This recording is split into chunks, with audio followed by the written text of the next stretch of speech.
Out of the growing unrest taking place in Venezuela, today prosecutors dropped the most serious charges against opposition leader Leopoldo Lopez. He's being blamed for inciting the anti-government protests that have left at least 5 people dead. Murder and terrorism charges were dropped, but he's still charged with arson and conspiracy. And today, South Florida lawmakers gathered in Doral to show solidarity with the Venezuelan people.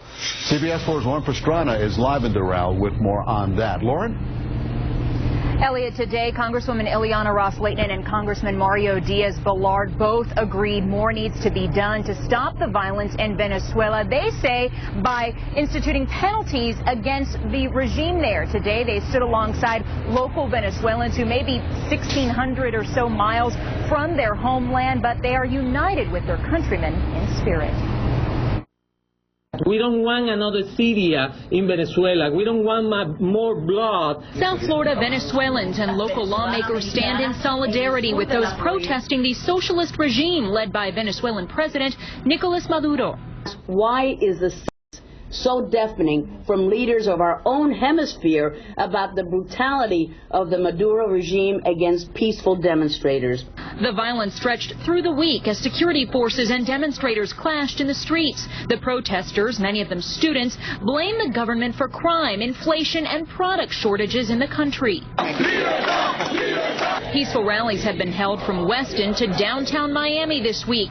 Congressman Mario Diaz-Balart and Congresswoman Ileana Ros-Lehtinen say they're working on a resolution and legislation calling for sanctions against the Venezuelan regime. The best friend of tyranny is silence.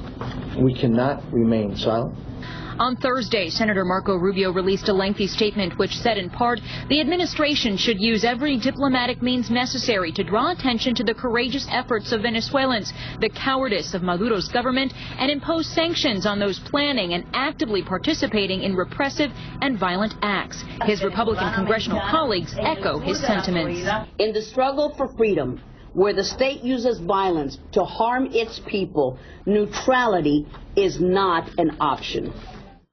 Now, Congresswoman Ros-Lehtinen also sent a letter to Secretary of State John Kerry urging him to call on the Organization of American States to convene a special session of the General Assembly to discuss this growing unrest in Venezuela. Now, there are other rallies planned for right here in South Florida, specifically here in Doral. It is scheduled for this Saturday at 2 o'clock at J.C. Bermudez Park. We're live in Doral. Lauren Pastrana, CBS4 News. Lauren, thank you for